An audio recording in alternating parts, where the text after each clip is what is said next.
Nesse vídeo eu vou te apresentar o volume de treinamento, a distribuição da intensidade e os métodos de treinamento que a Elite utiliza em seus treinamentos. Se você está curioso para saber, fica nesse vídeo então.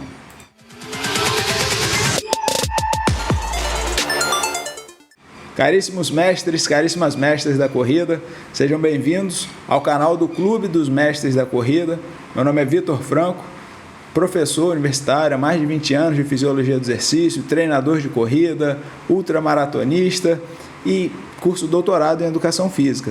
E foi pensando no nosso grupo de pesquisa lá no doutorado, na Universidade Federal de Juiz de Fora, que eu trouxe essa ideia para cá, de poder apresentar para vocês alguns artigos científicos que são úteis no nosso dia a dia. Tem muito artigo que não serve para nada, para a prática do treinador de corrida, do mestre de corrida que está ali com o seu atleta recreacional. Mas hoje, por exemplo, eu vou trazer muito do treinamento da Elite para que a gente possa, entre aspas, fazer uma adaptação em relação ao treinamento dos atletas recreacionais. Tem muita coisa que a Elite faz que não dá para a gente fazer, mas tem muita coisa que a Elite faz que nós podemos usar no treinamento com os nossos atletas recreacionais, Então essa é a ideia desse vídeo, que a gente vai conversar um pouco sobre o treinamento da Elite Mundial. E esse é o artigo que eu vou apresentar para vocês. Na verdade, essa daqui já é a segunda parte. A primeira parte foi um outro vídeo anterior a esse, em que eu falei sobre a introdução, a metodologia e a periodização e as competições. Nesse vídeo agora, eu vou apresentar para vocês o método de treinamento, o volume, as zonas de intensidade, a distribuição da intensidade, o polimento que esses autores, esses 4 autores noruegueses, apresentaram nesse artigo. Mas antes de falar mais sobre o artigo, gostaria de convidar a conhecer o Clube dos Mestres da Corrida. Se você é treinador de corrida, já tem a sua assessoria, mas precisa trocar experiências, trocar informações, ninguém evolui sozinho. Esse é um dos mantras do nosso clube. Se você está buscando mais informação e quer participar de um grupo forte da rede Nós de Mestres, que vai fazer com que você evolua, eu te convido então a conhecer o Clube dos Mestres da Corrida. Se você é acadêmico de educação física, já está correndo, pensa em ser um treinador de corrida, em ter a sua assessoria, também faço esse convite a você. Conheça o Clube dos Mestres da Corrida. Se quiser, mande um zap para mim, que eu vou ter o prazer de te responder, para te dar mais informações a respeito do clube, para você entender melhor como que é o clube. Mas já fica o convite. Se você aceitar esse convite para conhecer o nosso clube, aqui na descrição você tem acesso ao nosso site, mestresdacorrida.com.br. Lá você vai ter mais informações e também tem um link dentro do site para você enviar o zap para mim. Mas vamos falar do artigo? Em relação aos métodos de treinamento, que seriam um dos pontos principais que a gente pode aplicar diretamente no treinamento dos atletas recreacionais, a gente percebe que eles são o que a gente já faz. Quais foram os métodos de treinamento que os autores apresentaram?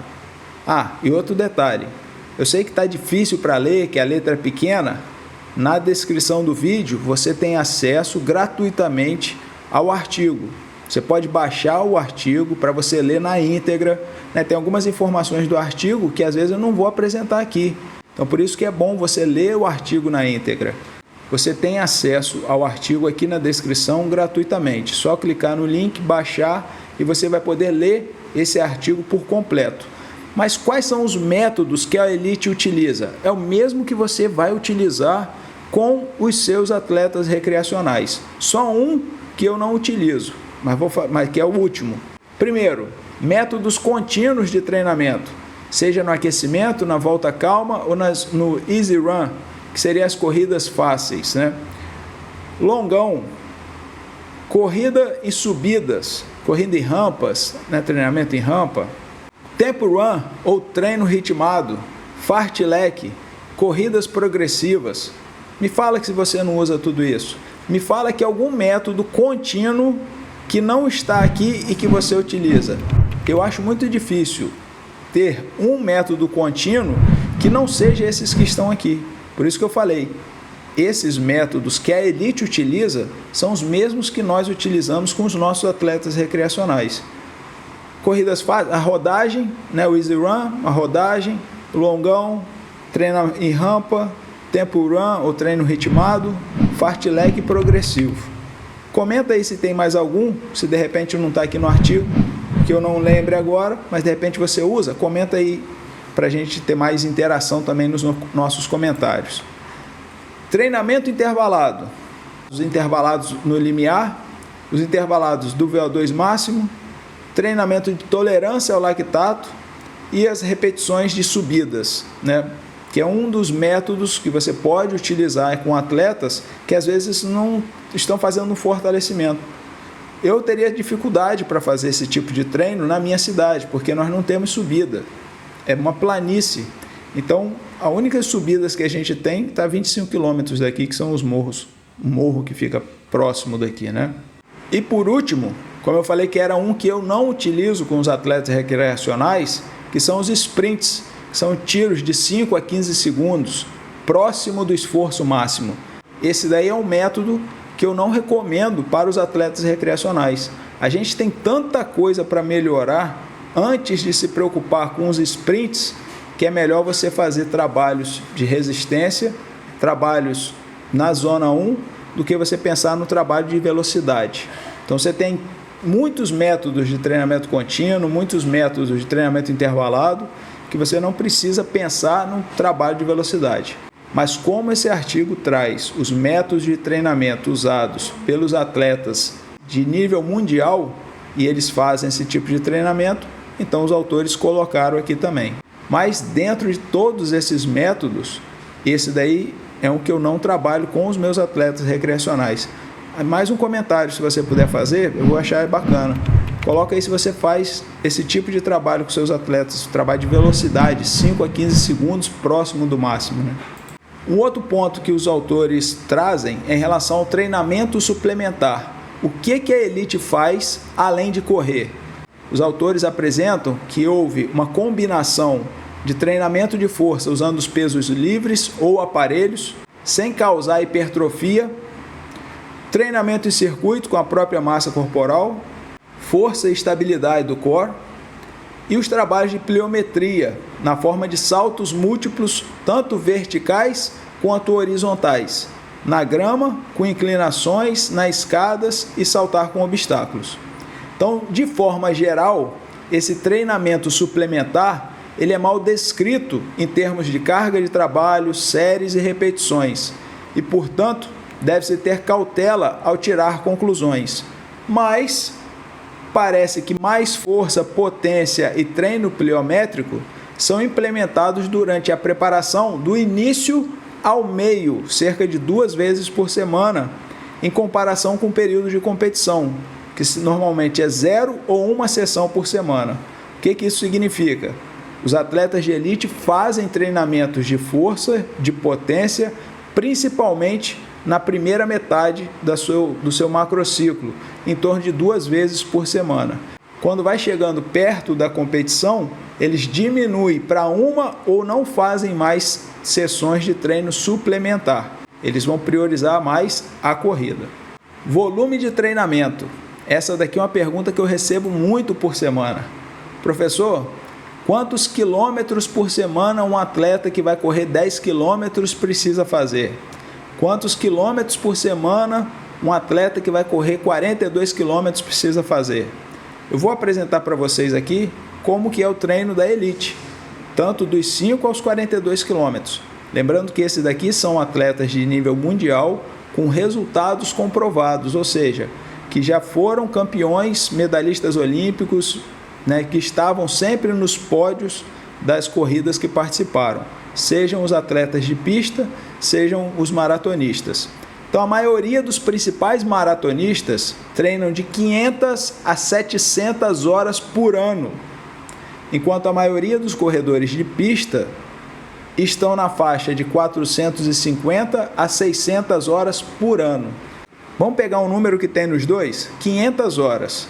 Se ele treinar 5 vezes por semana, durante 52 semanas, são 250 dias no ano. Significa que ele teria que realizar 2 horas de treino durante 5 dias na semana. É lógico que a elite faz de 11 a 14 sessões de treino por semana.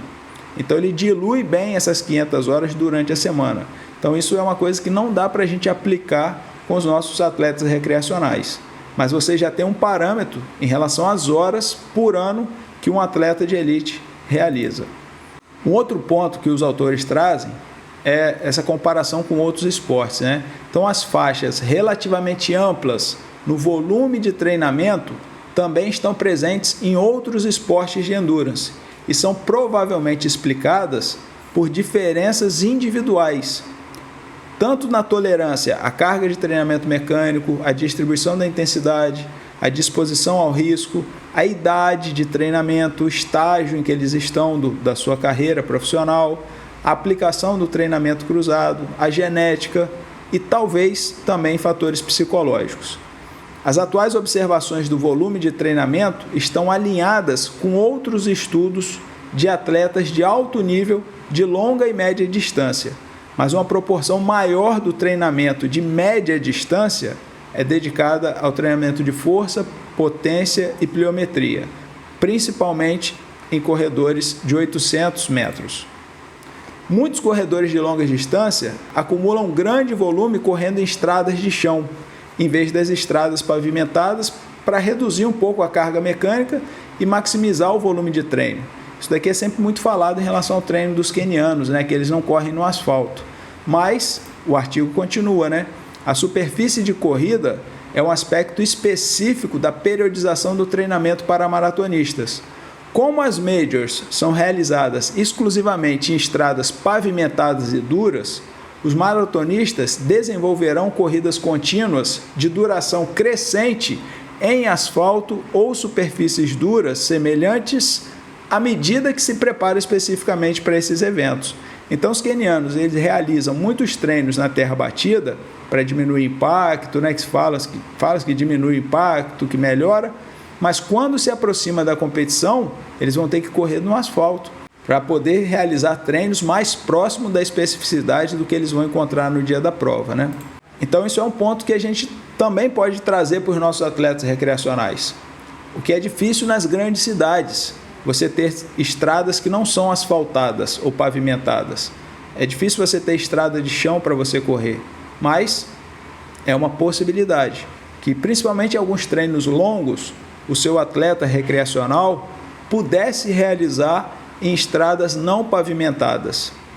É uma sugestão que a gente retira a partir dessa parte do artigo. Ainda em relação ao volume de treinamento, embora a maioria dos estudos científicos tenda a reportar apenas o volume de treino ao longo dos macros e mesociclos, os atletas com resultados comprovados, eles descrevem uma flutuação em relação ao longo do ano. Uma preocupação que a gente tem com os nossos atletas recreacionais é em relação a lesões. Mas nesse ponto, o artigo nos alerta onde nós temos que nos preocupar em relação às lesões, seja com a elite, seja com os nossos atletas recreacionais. Como a maioria das lesões é atribuída a aumentos rápidos e excessivos na carga de treino, os atletas de elite aumentam gradualmente o volume total de corrida durante as primeiras 8 a 12 semanas do seu macrociclo. Pega essa dica, treinador. No início do seu macrociclo, nas primeiras 8, 12 semanas, ao invés de você aumentar muito rapidamente o volume, faça como a elite, aumente gradualmente. Correu 25 km essa semana, semana que vem corre 27, na outra 28, e assim você vai aumentando gradativamente. A semana de treinamento inicial é realizada com cerca de 40 a 60% volume máximo da corrida semanal, aumentando cerca de 5 a 15 km a cada semana, até que o volume máximo seja alcançado. Lembrando que aumentar aí 5 a 15 km a cada semana, para eles, é um aumento gradual. Não vai ser isso que a gente vai ter que fazer com os nossos atletas recreacionais, como eu acabei de falar antes. Faça um aumento gradual. Se eles vão chegar em torno de 230 quilômetros, digamos então que eles vão começar aí com 150 quilômetros, 170 quilômetros, e aí eles vão aumentando 5 em 5 a cada semana. Então, para eles que já fazem um alto volume de treinamento, faz sentido aumentar aí de 5 a 15 quilômetros por semana. Não é isso que você vai fazer com o seu atleta recreacional. Pega só a primeira parte do parágrafo. Aumentar gradualmente o volume nas primeiras semanas de treinamento. E essa progressão ela é conseguida principalmente através do aumento da frequência de treino na fase inicial. E depois aumenta através do prolongamento das sessões de treino individuais. Ou seja, primeiro eles aumentam a quantidade de treinos por semana e depois eles vão aumentar o tamanho dessas sessões. Então, as variações na taxa de progressão do volume parecem depender muito da experiência de treinamento dos atletas e da predisposição individual. Em relação ao volume de corrida semanal, no período intermediário da preparação fica em torno de 160 a 220 km para os maratonistas e 130 a 190 km para corredores de pista de 5.000 e 10.000 metros, distribuídos em 11 a 14 sessões. Eu já tinha dado spoiler antes, né, porque eu já sabia que ia aparecer aqui. De 11 a 14 sessões por semana, com essa quilometragem semanal. Sendo que o pico de volume semanal pode atingir valores de 20 a 30 km mais altos para ambos os grupos, mas por curtos períodos de tempo, em torno de 2 a 3 semanas. Ou seja, eles não vão atingir os 220, os 190 quilômetros por muitas semanas de treinamento. Eles vão ficar ali por 2 a 3 semanas com esse alto volume, com esse pico de volume, né? E estas amplas faixas devem ser interpretadas no contexto da intensidade da corrida. Então ele vai aumentar de acordo com a intensidade da corrida. Alguns maratonistas correm apenas 130 a 150 km por semana. Porém, no entanto, todavia, uma proporção consideravelmente maior desse volume é no ritmo da maratona ou próximo dele, em comparação com outros que cobrem 220 a 240 km por semana, com apenas 15 a 20% no ritmo da maratona. Qual que vai estar certo? Não sei. Como aqui são os resultados que já estão comprovados, são de atletas maratonistas, medalhistas olímpicos, campeões mundiais e que já conquistaram algumas majors, a gente vai ter que se adaptar de acordo com a realidade do seu atleta. Como que você pode levar isso para a realidade do seu atleta recreacional? O que você acha que ele precisa mais? Mais velocidade ou mais resistência? Mais treinos ritmados ou maior volume? Qual é o momento que o seu atleta está vivendo? Se você julga que o seu atleta já está com um bom volume de treinamento, talvez seja o momento de você diminuir esse volume e priorizar os treinos, como ele coloca aí, 25 a 30% desse volume no ritmo da maratona. Porque não adianta você achar que o ritmo da maratona vai encaixar no dia da maratona. Esse atleta ele tem que estar confiante para correr nesse ritmo. Ele tem que treinar nesse ritmo. Ou então, você pega a segunda parte. De repente, o seu atleta está precisando de mais volume. Então, maior volume e menor intensidade. Essa balança vai estar sempre na nossa vida. Então, você pode aumentar um pouco o volume e de 15% a 20% desse volume semanal você realizar no ritmo da maratona. Isso daqui é uma informação bacana que você pode usar com seus atletas recreacionais. Se ele precisar de mais ritmo, você pode fazer 25% a 30% do ritmo da maratona. Se ele precisar de maior volume, mas você não pode deixar de treinar o ritmo da maratona, você pode fazer de 15% a 20% do volume semanal no ritmo da maratona. A diferença entre os volumes de corredores de maratona e de pista, ela é explicada principalmente pelo menor número de quilômetros corridos por sessão pelos corredores de pista, uma vez que a frequência de treinos é igual para ambos os grupos. Você chegou até aqui? Quer saber sobre zonas de intensidade, distribuição, polimento? Inscreva-se no canal. Daqui a pouco eu vou falar sobre esses assuntos, mas já inscreva-se aqui no canal. Olha só quanta informação bacana a gente está trazendo de um artigo só em um vídeo. Se você quer evoluir, quer se qualificar ainda mais como um treinador de corrida, quer se tornar um mestre da corrida, então inscreva-se aqui no canal para que você continue evoluindo, recebendo mais vídeos, né? marca ali o sininho da notificação para você receber mais vídeos em relação, como esse que você está vendo aqui, que a gente está descrevendo, detalhando um artigo científico bacana para você evoluir cada vez mais, né?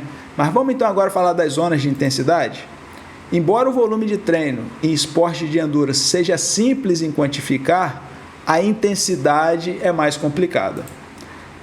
A preponderância da prática científica e dos resultados comprovados por esses atletas recomenda que você tenha escalas, zonas, domínios de intensidade baseadas em parâmetros fisiológicos, como frequência cardíaca, limiares ventilatórios, limiares de lactato, VO2 máximo, taxas de trabalho externa, ritmo de corrida, tipos de treinamento ou o esforço percebido, mas não há nenhum consenso estabelecido até agora.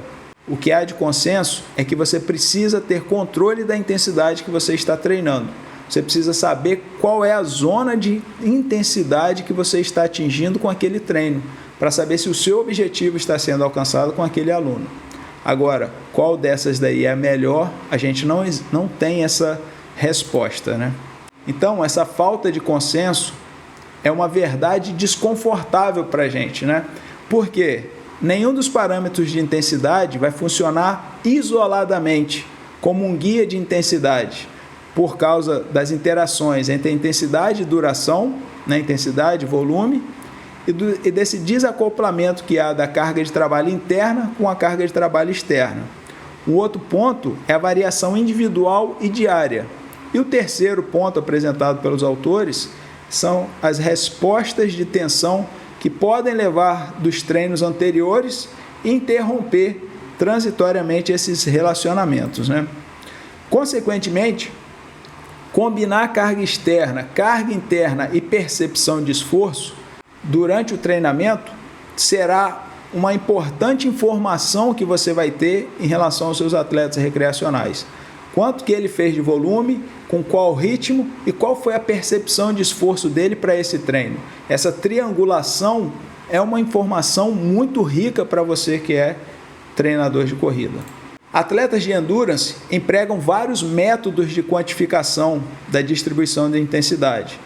Eles estão relacionados à faixa de lactato sanguíneo, ritmo de corrida, análise de frequência cardíaca, tempo na zona em relação aos testes preliminares, né? Abordagem, qual é o objetivo da sessão e que cada sessão é nominalmente alocada a uma zona de intensidade.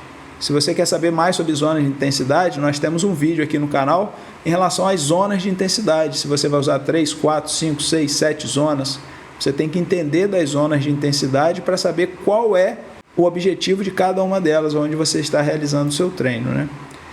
Então, o método de quantificação da intensidade pode afetar esse cálculo da distribuição da intensidade.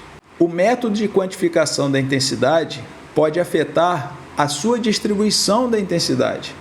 Com base na natureza desses atletas com resultados comprovados, a abordagem tempo e distância na zona foi aplicada nessa revisão para avaliar a distribuição da intensidade para as zonas de corrida analisada. Vamos dar uma olhada agora quais foram as zonas de intensidade que os autores trazem. Nessa tabela, eles apresentam algumas escalas de intensidade usadas pelos corredores de longa distância. Lá no começo dessa tabela você tem a escala de 6 zonas, na verdade são 7, né? 1, 2, 3, 4, 5, 6, 7. Eles que erraram na digitação botaram a escala de 6 zonas. Você tem depois a de 3 zonas, em que ele divide em elite, né, de baixo para cima, que seria o 1 e o 2. É o elite, é o treinamento de baixa intensidade. O 3 é o MIT, que é o treinamento de moderada intensidade. E a partir do 4, 5, 6 e o 7 é o HIIT, treinamento de alta intensidade. E aí você tem vários parâmetros em que ele coloca para você saber quais zonas você está treinando, né? O limiar de lactato, a frequência cardíaca, o VO2 máximo, a escala de percepção de esforço. Em relação ao pace, esse daí também é um outro vídeo que tem aqui no canal. E outros parâmetros aí que a gente utiliza menos, né? Agora vamos falar de um tópico que eu gosto muito: distribuição da intensidade. A descrição da distribuição da intensidade do treinamento em estudos anteriores com corredores de longa distância pode ser caracterizado por 3 modelos: Polarizado, 20% na zona 3, piramidal, 20% na Z2 e no limiar, que é 50% na zona 1, 50% na zona 2. Embora estudos anteriores tendessem a se concentrar em qual modelo é mais ideal para o desempenho com base em dados agregados para todo o ano de treinamento, o resultado desses atletas mostra que os atletas ajustam modestamente a distribuição entre o mesociclo e microciclo. Deve-se notar também que ambas as sessões de treinamento de moderada intensidade, que é o MIT, e de alta intensidade, que é o HIIT, são psicológica e fisiologicamente exigentes, exigindo maior tempo de recuperação entre os blocos ou sessões quando comparados com treinamento de menor intensidade. MIT, zona 2, HIIT, zona 3. O LIT, que é o de baixa intensidade, low intensity, seria o da zona 1. 70% a 80% do treinamento desses atletas ele acontece na zona 1. Neste contexto, o treino de intensidade moderada é relativamente mais exigente do ponto de vista metabólico em atletas de resistência altamente treinados, porque eles podem correr por uma porcentagem muito elevada de VO2 máximo durante as sessões de moderada intensidade. E aí, como eu comentei, a característica de intensidade de treinamento mais consistente dos corredores de longa distância de elite é que a maior parte da distância percorrida, maior ou igual a 80%, é realizada em baixa intensidade durante todo o ano de treinamento. Meu amigo, isso daqui, você que é treinador, tem que pegar esse artigo e mandar para os seus atletas que não sabem correr devagar, que acham que tem que dar paulada toda semana, que acham que todo treino tem que ser de alta intensidade. Se ele fizer isso, ele vai se lesionar. Se você, enquanto treinador, passa isso, você vai lesionar seus atletas. Olha aí, a maior parte das distâncias percorridas pelos atletas de elite é de baixa intensidade. Não sou eu que estou falando, não. Isso daí eu tirei do artigo. Os 4 autores noruegueses, de toda essa referência, de toda essa revisão que eles estão fazendo em relação ao treinamento dos atletas de elite. Se o atleta de elite faz isso, a gente pode pensar que os nossos atletas vão se beneficiar a partir desse treino do 80-20. 80% de baixa intensidade, 20% de alta intensidade, seja na zona 2 ou na zona 3, de acordo com a necessidade do seu atleta. Isso falando em relação à tabela de 3 zonas. Ele utiliza de 7 zonas. Eu não trabalho com 7 zonas, trabalho com a de 3 zonas. Então, 80% zona 1, treinamento leve, mas é um leve entre aspas, que é 75% da van, 80% ali no limite. O restante é tudo acima de 80%, que são de moderada intensidade, é como ele chama, a zona 2, mas é o treino no limiar. E a zona 3, para você melhorar sua potência aeróbica, para você aumentar o seu VO2 máximo. Então isso que a gente tem que pensar e mostrar, apresentar para os nossos atletas recreacionais. Não são os treinos de alta intensidade que fazem com que a elite se torne elite, e nem que o nosso atleta recreacional melhore. O que é necessário é que os nossos atletas recreacionais tenham adaptações provocadas pelo treino de baixa intensidade, assim como a elite. O treino na zona 3, na escala de 6 zonas, representa 5 a 15% do volume total de corrida em corredores de elite de longa distância. No entanto, esta proporção pode variar entre meso e microciclos, havendo uma tendência entre os corredores da maratona de realizar uma proporção maior de treinamento na zona 3, em relação a essa escala de 6 zonas, o que seria na zona 2, quem usa 3 zonas como eu, à medida que a competição principal se aproxima. Ou seja, ele vai realizando os treinamentos de menor intensidade, zona 1, na escala de 3 zonas, e quando vai se aproximando a competição, ele vai realizando uma proporção maior de treinamento no que ele chama Z3, mas que aqui no clube a gente conhece como a Z2. E o treinamento intervalado? Olha que legal! O treinamento intervalado, zona 4 e 5, também representa de 5 a 15% do volume total da corrida, mas esta proporção é inversamente relacionada ao treinamento da zona 3, ou seja, quanto mais treinos na zona 3, na escala de 7 zonas, ele fizer, menos treinos intervalados na zona 4 e 5. Quanto mais treinos na zona 4 e 5, menos treinos na zona 3 o atleta de elite realiza. Ou seja, os corredores da maratona realizam a maior parte do treinamento nas zonas 4 e 5, no período de preparação inicial e intermediário, antes de substituir esse treinamento por sessões mais extensas de treinamento na zona 3 e da extremidade superior da zona 2, à medida que a competição principal se aproxima. Vamos trazer isso em relação às 3 zonas. Ele vai realizar muitos treinos na zona 3, na parte inicial e intermediária. Quando vai se aproximando da competição, ele vai fazer mais treinos na zona 2 e no limite da zona 1. Esse limite superior da zona 1 é a velocidade de maratona. É a velocidade que ele vai percorrer a maratona. Então, quanto mais ele se aproxima da competição, menor a intensidade, maior volume. Que periodização é essa, treinador? Responde aí. Que periodização é essa? Maior intensidade no começo, maior volume quando a competição se aproxima. Vou dar a dica, hein? Qual periodização é essa? Linear, reversa ou ondulatória? Se você acompanha os vídeos aqui, você já sabe qual que é. Mas comenta aí, quero ver quem que vai acertar. Em resumo, a distribuição anual da intensidade de treino é muito semelhante para corredores de pista e para maratonistas, uma vez que predomina o volume de baixa intensidade. Manda esse vídeo para o seu aluno, pega esse pedacinho, não precisa ver o vídeo todo não, vê só esse pedacinho aqui que o professor está falando sobre intensidade, para você parar de correr rápido, para você parar de se machucar. Vou ler de novo, hein? Em resumo, a distribuição anual da intensidade de treino é muito semelhante a corredores de pista e maratonistas, uma vez que predomina o volume de baixa intensidade.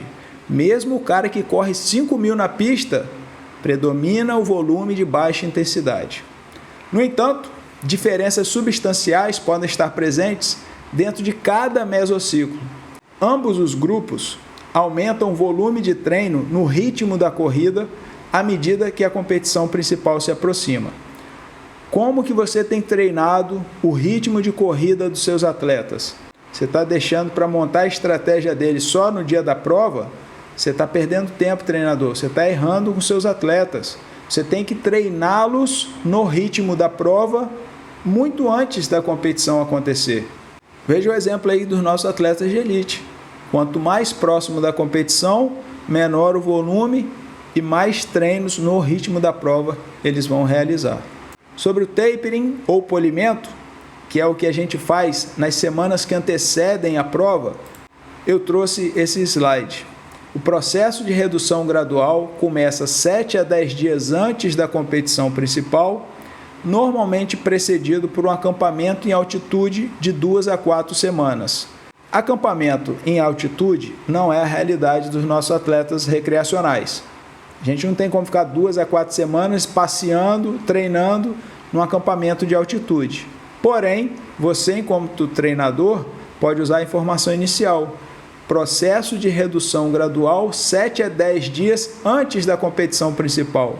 Ou seja, 2 semanas antes da competição principal, que o seu atleta está treinando como objetivo principal, você já pode reduzir o volume dele para chegar mais descansado, melhor treinado, recuperado, adaptado para o dia da prova.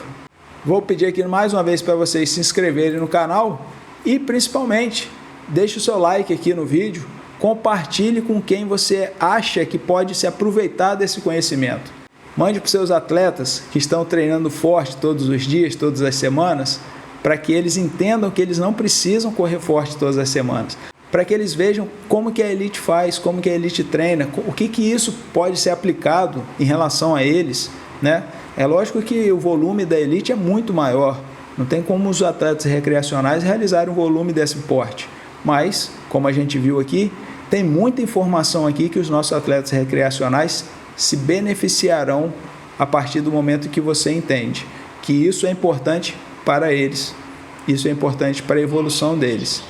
Por conta disso, inscreva-se aqui no canal, deixe seu like e compartilhe com seus amigos. Caríssimos mestres da corrida, muito obrigado por vocês acompanharem esse vídeo. Lembrando, aqui embaixo você tem acesso aos slides que eu usei nesse vídeo, ao artigo na íntegra e ao nosso site para você ter mais informações sobre o Clube dos Mestres da Corrida. No mais, eu desejo que você siga em frente, evoluindo sempre, sabendo que ninguém evolui sozinho. A gente precisa do outro para evoluir. Até a próxima.